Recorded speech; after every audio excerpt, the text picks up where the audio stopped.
அந்த வேக வச்சேன் இல்லையா, அந்த தண்ணியை வடிச்சிட்டேன். அப்படியே பச்சை மிளகா, கொத்தமல்லி, புதினாலாம் போட்டு வேக வச்சு அதை வடித்து சூப்பராக வடித்து ஊற்றி புல்லட் ரைஸ் போட்டு 2 இவ்வளோ பெரிய க்யூப் வெண்ணெய் மட்டும் போட்டு 2 பட்டை, 1 ஏலக்காய், இவ்வளவுதான். இதுக்கு ரொம்பலாம் எதுவுமே போட மாட்டேன் மசாலா. நீங்கள் நினைக்கிற மாதிரி பிரியாணிக்கு போடுற மாதிரி எக்கச்சக்க மசாலா அதெல்லாம் இருக்காதுங்க. பொலன்னு சாதம் உதுரம் நல்லா வரும். எங்கள் வீட்டுக்காரர் பெரிய பீஸ் சாப்பிட மாட்டார். இது எதுக்கு இவ்வளோ பெருசு போட்டேன்னு கேட்பாங்க. அதனால் அவங்களுக்கு லெக் பீஸ் தனியாக வேக வச்சதில் வறுத்துட்டேன். அவருக்கு வந்துட்டு இதோட நாள் ஒரு 4-5 பீஸ் போன்லெஸ் போட்டு வச்சுருக்கேன் உள்ளுக்குள்ளார. சரியா?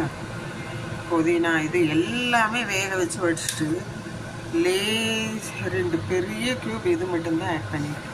சில சமயம் முந்திரி வறுத்து ஆட் பண்ணுவேன். இன்றைக்கி முந்திரி எல்லாம் போடல. அந்த பட்டர் ஸ்மெல்லே நல்லாயிருக்கும், அதனால் விட்டுட்டேன். மற்றவங்களுக்காக சூடாக இருக்கட்டும். இதுலேயே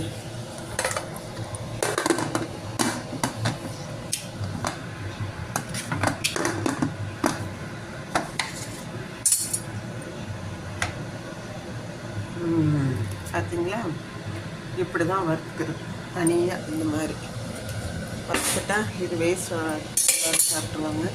இது இன்னைக்கு கேரட் ரைத்தா ரொம்ப நல்லது. கிளைமேட் மோசமாக இருக்குது.